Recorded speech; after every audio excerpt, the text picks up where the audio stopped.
오늘 우리에게 주신 하나님 말씀은 이 에베소서 1장 1절에서 3절까지의 말씀입니다.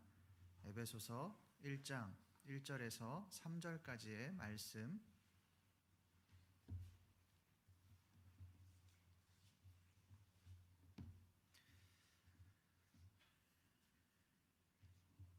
(3절까지니까요) 우리가 합독하도록 하겠습니다. 함께 합독합니다.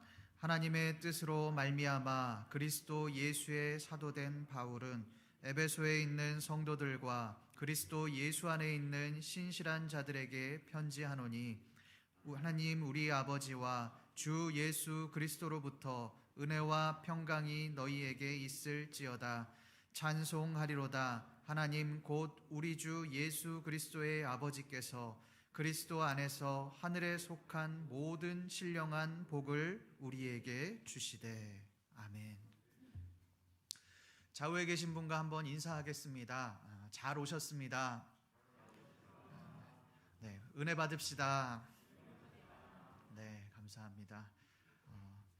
이제 고린도전서 강해가 마치고요. 오늘부터 에베소서 강해를 시작합니다. 이 에베소서는 우리가 너무나도 잘 알고 있는 그런 말씀 중에 하나입니다. 많은 설교들을 통해서 우리가 에베소서를 접했고 또 들어왔습니다.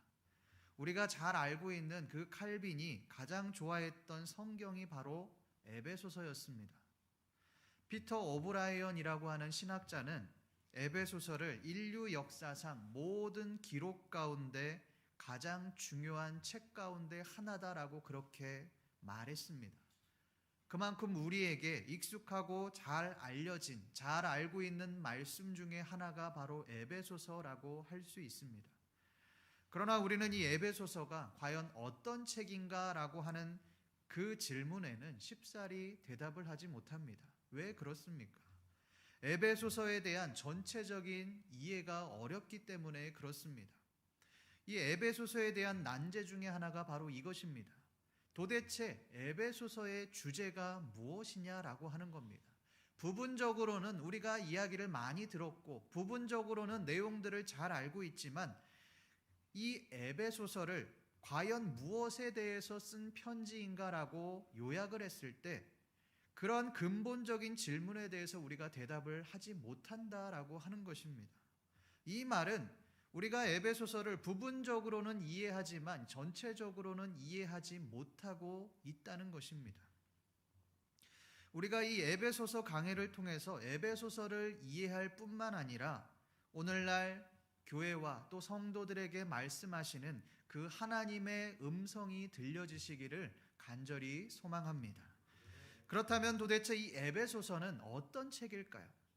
먼저 이 에베소서의 구성을 한번 살펴보겠습니다. 이 에베소서는 총 6장으로 되어져 있습니다. 그 중에서도 1장부터 3장까지는 이 교리에 대한 부분이고 또 4장부터 6장까지는 윤리에 대한 부분입니다. 교리와 윤리 또 교리와 실천, 이 구성을 보면 뭔가 명확하게 나뉘어지는 것 같습니다. 그래서 에베소서를 단순히 교리와 또 그 교리를 실천하는 것으로 보면 되지 않느냐라고 말씀하실지도 모르겠습니다. 그러나 이것만으로는 설명이 어렵습니다. 그 안에 도대체 어떤 교리들이 있는지 또 어떤 윤리들이 있는지를 알 수 없기 때문에 그렇습니다. 이것을 알기 위해서 우리가 에베소서 안으로 깊이 한번 들어가 보겠습니다.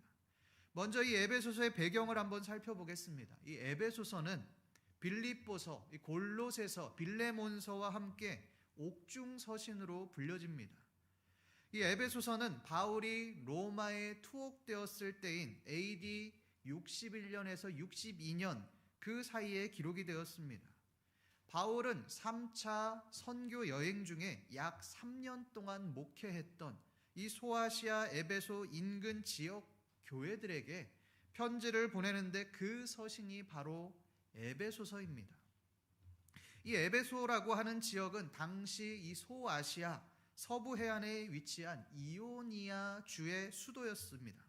그리고 최대의 교통 중심지였습니다. 그리고 항구 도시였습니다. 그러다 보니 무역이 활성화된 아주 소위 잘 사는 도시 중에 하나가 바로 에베소였습니다. 우리가 고린도라고 하는 도시를 생각하면 이해가 쉬울 겁니다. 고린도는 항구 도시로 아주 부유한 도시였습니다. 항구 도시다 보니 성공하기 위해서 전 세계적으로 많은 사람들이 이 고린도로 몰려왔습니다. 그러다 보니 무엇이 성행했을까요? 이방 종교가 성행했습니다. 곳곳에 신전들이 세워지고 약 1000여 명의 여사제가 있는 아프로디테 신전이 바로 고린도에 있었습니다. 그런데 이 에베소 또한 고린도와 비슷한 환경을 가지고 있었다는 것입니다. 수많은 우상들이 있었고 우상 숭배가 성행을 했던 곳이 바로 에베소였습니다.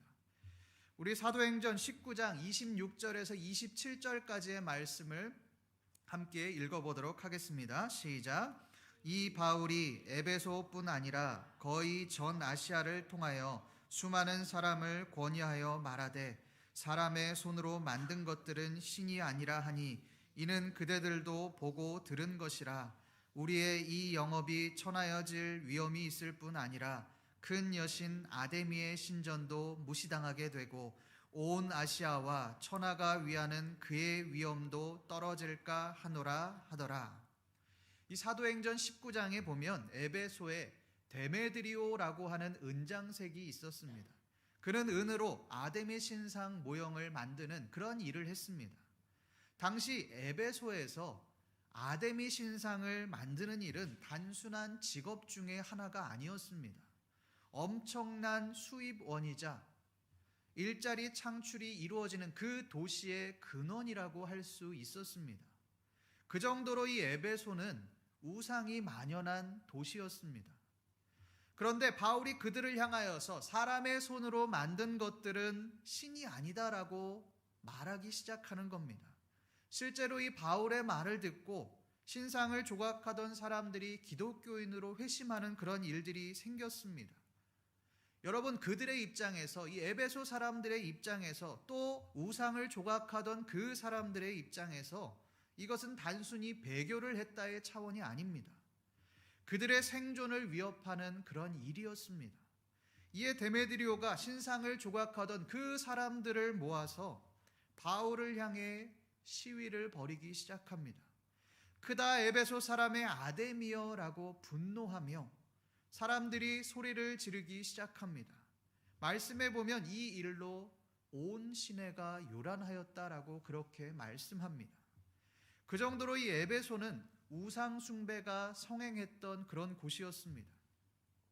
고린도에 아프로디테 신전이 있었다면 이 에베소에는 아데미 신전이 있었습니다. 그곳에서 에베소 사람들은 여사제들과 음행을 했는데 그 행위는 당시에 그 음행을 하는 것이 여신들의 가호를 받는다라고 여겨졌습니다. 또한 이 에베소서 4장 14절에 보면 바울은 이렇게 말씀합니다. 사람의 괴술과 간사한 유혹에 빠져 모든 교훈의 풍조에 밀려 요동치 말라. 사람의 괴술, 간사한 유혹, 교훈의 풍조라고 그렇게 말을 합니다. 이렇게 말하는 것은 에베소라고 하는 그 도시 자체에 거짓 교훈들이 많았다는 이야기입니다. 헛된 교훈들이 난무했다는 말입니다. 여러분, 이러한 배경 속에서 이제 막 그리스도인이 된 사람들은, 그 에베소 교인들은 어떠했겠습니까? 혼란스럽지요. 그리스도를 믿긴 믿었는데 이제 회심하긴 했는데 과연 이게 맞는 건가?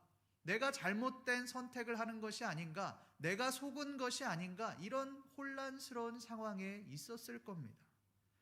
바울은 에베소서를 통해서 혼란한 상황 가운데 있던 그 에베소 교인들에게 올바른 신앙을 전수하고자 한 겁니다. 너희들 속지 마라. 이것이 진리다라는 것을 에베소를 통해서 말씀하고 있는 것입니다. 그러니 당연히 이 에베소서 자체가 신학적일 수밖에 없습니다.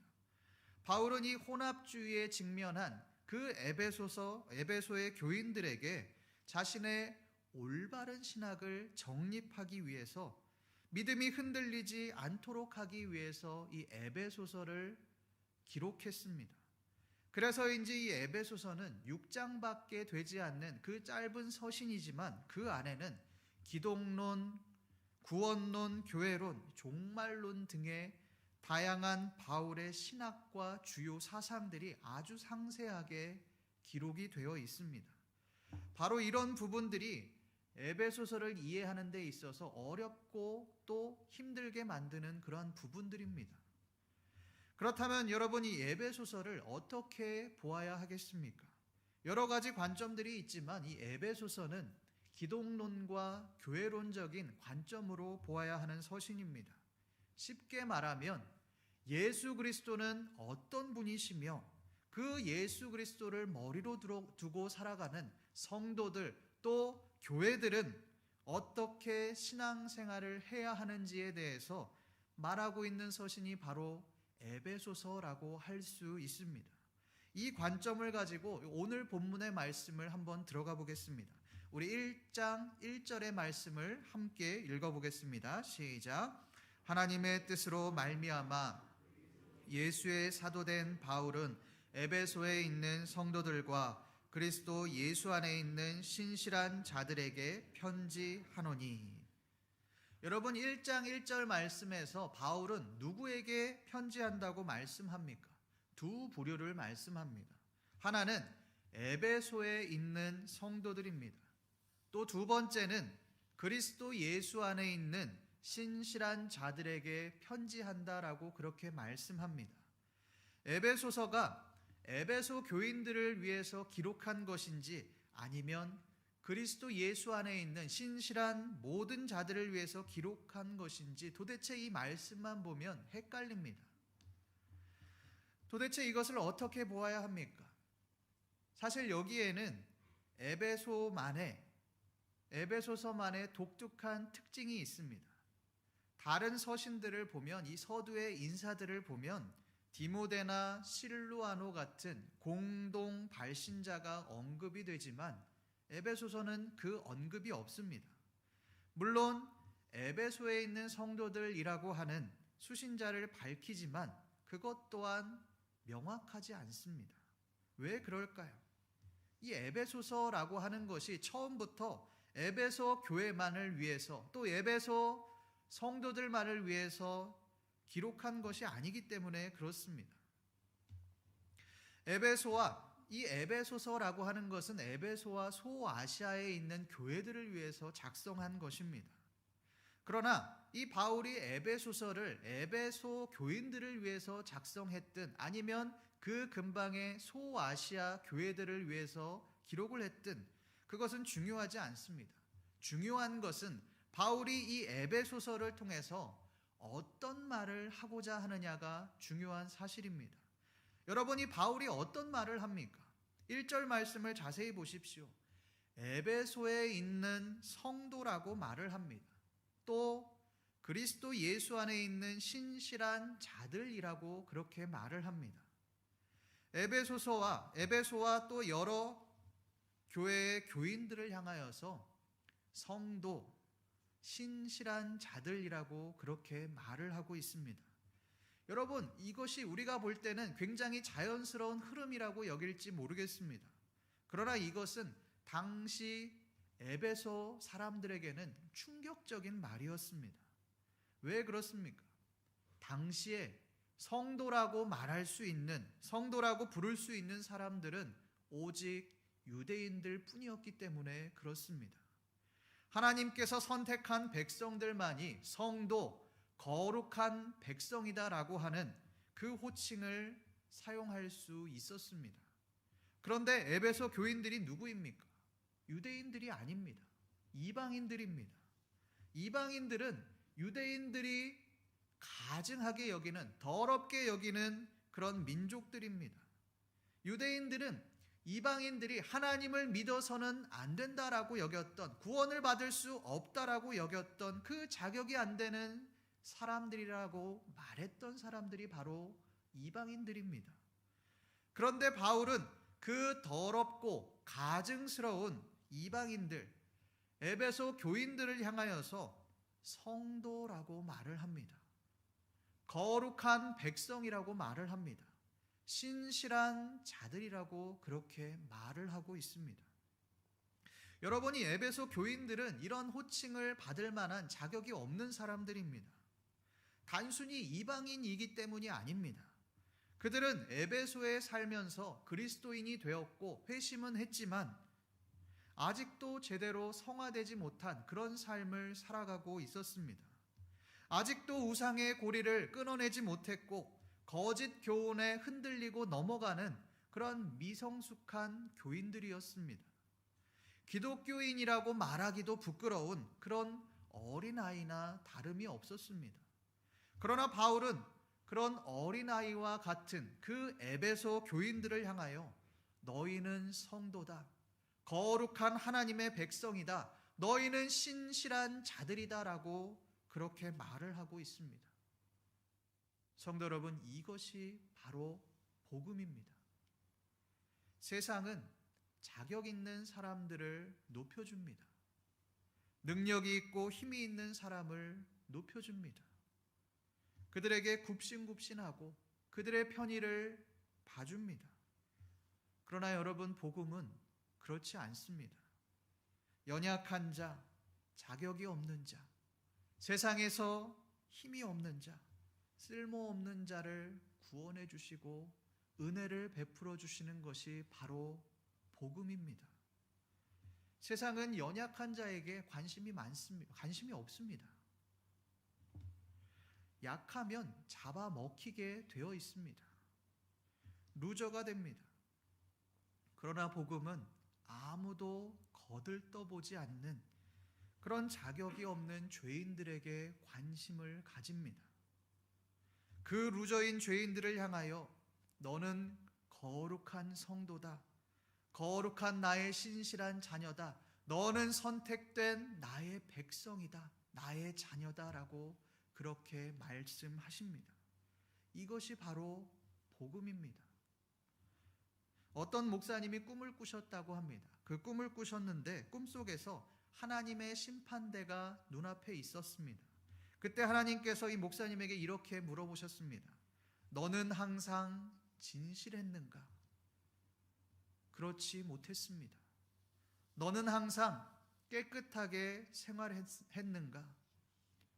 죄송합니다. 그렇지 못했습니다. 그럼 정직하게는 살았는가? 너무너무 죄송합니다. 그렇지 못했습니다. 그 신문이 끝나자 목사님은 그만 그 자리에서 머리를 깊이 떨구었다고 합니다. 내가 목사라고 하면서 진실되지 못하고 깨끗하지 못하고 정직하지 못하게 살았구나. 나는 천국에 갈 자격이 없다. 나는 구원받을 자격이 없다. 그렇게 생각하고는 이제 나는 지옥에 가야 한다라고 그렇게 준비하고 있었다고 합니다. 그런데 갑자기 한 줄기 광채가 비치면서 예수님이 그 목사님 곁으로 오시는 겁니다. 그리고는 그 예수님이 하나님께 간절히 기도하시더랍니다. 아버지여, 이 사람이 세상에 있을 때, 세상을 살아갈 때 비록 깨끗하게도 정직하게도 살지 못한 것을 압니다. 그렇지만 이 목사는 평생을 나를 위해서 살아왔으니 저도 이 목사를 변호하겠습니다. 성도 여러분, 복음이라고 하는 것은 바로 이런 것입니다. 우리가 정직하게 살아서 깨끗하게 살아서 선하게 살아서 구원을 받는 것이 아닙니다. 우리가 착한 행실을 많이 하고 헌신을 많이 하고 봉사를 많이 해서 구원을 받는 것이 아닙니다. 우리는 자격이 없지만 하나님께서 우리를 의롭다 여겨주시기에 우리가 구원을 받을 수 있는 것입니다. 이것이 바로 은혜입니다. 여러분은 정말 이 복음의 은혜를 기억하며 살아가고 계십니까? 우리가 처음 예수를 믿을 때는 행복했죠. 감사했죠. 자격 없는 나를 구원해 주신 그 하나님의 은혜에 감사합니다. 그렇게 여기며 감사하고 또 감사했습니다. 그러나 점점 시간이 지나면서 그 은혜는 사그라들고 어느새 우리가 행하는 그런 행위와 공로만 남았습니다. 내가 몇 년간 신앙생활을 했다. 내가 수십 년간 하나님을 위해 봉사해 왔다. 내가 어떤 직분을 가지고 하나님 앞에 올바르게 행동을 했다. 그런 행위와 공로만 남게 되었습니다. 그러나 여러분, 이것은 복음이 아닙니다. 나의 의입니다. 나의 공로입니다. 성도 여러분, 우리의 의를 버리시기를 소망합니다. 오직 하나님의 은혜만 나타내셨으면 좋겠습니다. 그때 우리는 복음의 감격함을 회복하게 될 것입니다. 하나님의 은혜를 기억하심으로 복음의 감격함을 회복하시는 여러분들 되시기를 간절히 소망합니다. 두 번째로 이 바울은 에베소 교인들에게 이렇게 말씀합니다. 우리 오늘 말씀 3절 말씀을 함께 읽어보겠습니다. 시작. 찬송하리로다. 하나님 곧 우리 주 예수 그리스도의 아버지께서 그리스도 안에서 하늘에 속한 모든 신령한 복을 우리에게 주시되. 바울은 이 3절 말씀을 시작함으로 본격적으로 이 에베소서를 기록하고 있습니다. 그런데 그 시작을 어떻게 합니까? 찬송하리로다, 이 말씀으로 시작을 합니다. 여러분, 바울이 왜 이렇게 시작을 하고 있는 걸까요? 이제부터 그 뒤에 나올 바울이 이야기할 그 내용들이 엄청난 것이기 때문에 그렇습니다. 여러분, 우리가 눈앞에서 믿을 수 없는 광경들을 목격했을 때 어떻게 합니까? 그것을 제대로 설명하지 못합니다. 그저 와, 이런 감탄사밖에 할 수 없습니다. 대단하다, 이 정도밖에 할 수가 없습니다. 우리가 너무너무 감사한 일이 있을 때도 생각지 못한 그런 엄청난 일들이 생겼을 때 어떻게 반응합니까? 하나님 너무 감사합니다. 감사합니다. 할렐루야, 아멘. 이 정도밖에 말을 할 수가 없습니다. 구체적으로 말할 수가 없습니다. 하나님 나에게 이런 복을 주셔서 감사합니다. 내가 이렇게 하겠습니다. 라고 말할 수 없습니다. 그저 아멘, 감사합니다. 할렐루야, 이런 말들밖에 할 수가 없습니다. 시편의 감사 찬양들이 이렇게 시작하는 이유가 바로 이것입니다. 시편을 자세히 보면 무언가 구체적인 사건들이 언급되지 않습니다. 그저 감탄사가 대부분입니다. 찬양하라, 감사하라, 이런 감탄사가 대부분입니다. 그러나 여러분, 이것은 단순한 감탄사가 아닙니다. 측량할 수 없는 그 하나님의 은혜를 표현하는 언어가 바로 감탄사입니다. 그런데 바울은 3절에서 그 감탄사로 말씀을 시작하고 있습니다. 바울이 이렇게 하는 이유가 무엇이겠습니까? 우리 3절 말씀을 한 번 더 읽어보겠습니다. 시작. 찬송하리로다. 하나님 곧 우리 주 예수 그리스도의 아버지께서 그리스도 안에서 하늘에 속한 모든 신령한 복을 우리에게 주시되. 바울이 찬송하리로다라고 그 감탄으로 말씀을 시작했던 이유는 하나님께서 하늘에 속한 그 신령한 복을 우리에게 주시기 때문에 그렇습니다. 여러분, 보통 이 정도의 감탄사가 나오려면 어떤 복이 우리에게 임해야 되겠습니까? 로또에 당첨이 되거나, 아니면 주식이 어마어마하게 올랐거나, 아니면 그동안 바라고 바랬던 그 내 집이 마련이 되거나, 아니면 집값이 엄청나게 뛰거나, 그런 예기치 못한 행운이 찾아왔을 때, 그런 복이 있을 때 우리는 감탄사를 연발할 겁니다. 그러나 바울은 이러한 세상적인 복에 감격한 것이 아닙니다. 하나님께서 우리에게 주시는 신령한 복 때문에 감격했습니다. 하나님이 우리와 에베소 교인들에게 이러한 복을 주셨기 때문에 나는 감탄할 수밖에 없다는 겁니다. 이것에 감격하며 바울은 에베소 교인들에게 자신의 감격스러운 마음을 감탄사로 전달하고 있는 것입니다. 그런데 여러분, 이 바울이 말하는 그 신령한 복이라는 것이 도대체 무엇입니까? 신령한이라는 말은 영적이라는 말입니다. 여러분, 영적이라는 것은 눈에 보이는 것이 아닙니다. 우리가 만질 수 있는 것이 아닙니다. 우리가 세상을 살아가는데 도움을 주지도 않습니다. 그렇다면 이 신령한 복이라고 하는 것은 우리의 삶에 아무런 가치가 없는 것이라고 여길 수 있는 충분한 여지가 있습니다. 왜 그렇습니까? 그 신령한 복이 우리의 삶을 윤택하게 만들지 못하기 때문에 그렇습니다. 우리에게 이 복의 개념은 철저하게 세상적인 기준에 맞춰져 있습니다. 세상에서 성공하는 것, 다른 사람들에게 인정을 받고 높임을 받는 것, 또한 물질적인 풍요를 이루는 것, 이것이 우리가 생각하는 그런 복의 개념입니다. 그러나 바울은 그것이 복이라고 말을 하지 않습니다. 하늘에 속한 모든 신령한 복이 진정한 복이다라고 그렇게 말을 합니다. 눈에 보이지 않지만 그 복이 남들로부터 인정을 받지 않지만 우리의 삶을 윤택하게 만들지 못하지만 하나님으로부터 오는 복이 진짜 복이다라고 그렇게 말하는 것입니다. 여러분, 이것을 우리가 어떻게 해석해야 할까요? 부자들을 살펴보면 됩니다. 여러분, 부자가 되는 것이 진짜 복이라면 부자들은 다 행복해야죠. 삶의 만족도가 높아야죠. 그런데 그렇지가 않더라는 겁니다. 왜 그렇습니까? 돈이 많으니 그만큼 불안해지고 욕심이 더 생기더라는 겁니다. 이만큼의 물질을 가지면 행복할 줄 알았는데 더 많은 물질을 가진 사람들이 눈에 들어오기 시작합니다. 그 사람과 비교하며 또 비교하며 불행해지는 겁니다. 겉으로는 윤택해 보이지만 편안한 삶을 살아가는 것처럼 보이지만 그 영은, 그 속은 썩어 문드러지고 있더라는 겁니다. 이 에베소 교인들의 삶이 그랬습니다. 그들은 그리스도인으로 회심은 했지만 아직도 세상의 가치들을 버리지 못했습니다. 예수를 믿지만 아직도 신전에 들락날락 거리면서 여사제와 음행을 하고 있는 겁니다. 그 성적 음행을 끊어내지 못하고 있습니다.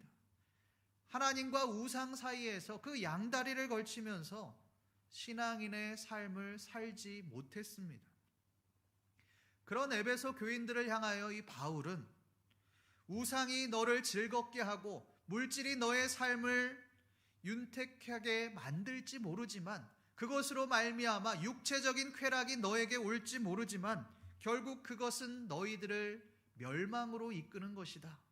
그것은 복이 아니라 저주다. 진짜 복은 하늘로부터, 하나님께로부터 오는 복이 진짜 복이다라고 그렇게 말씀하고 있는 것입니다. 성도 여러분, 오늘 말씀에서 이 바울은 진짜 복이 무엇인지 명확하게 말씀합니다. 여러분, 진짜 복이 무엇입니까? 물질이 아닙니다. 세상적인 성공이 아닙니다. 하나님께 속한 것이 진짜 복입니다. 하늘에 속한 것이 진정한 복입니다. 물론 이러한 삶은 우리의 삶을 화려하게 만들지는 못합니다. 우리의 삶을 윤택하게 만들지는 못합니다. 그러나 그것은 우리의 삶을 진정 행복한 삶으로 인도할 것입니다. 세상적인 복에 연연하며 세상적인 가치대로, 세상의 풍조대로 살아가는 것이 아니라 오직 하늘로부터 오는 그 신령한 복을 사모하며 하나님께 속한 삶을 살아가시는 신림교회 모든 성도님들 되시기를 간절히 소망합니다. 기도하겠습니다. 하나님 아버지, 이 에베소서의 말씀을 통하여서 진정한 복이 무엇인지를 깨닫게 하시니 감사합니다.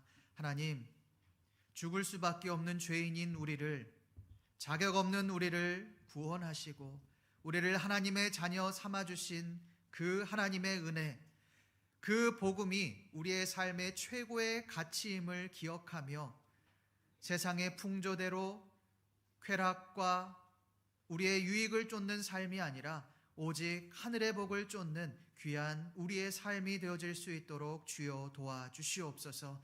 감사드리며 살아계신 우리 주 예수 그리스도의 이름으로 기도드립니다. 아멘.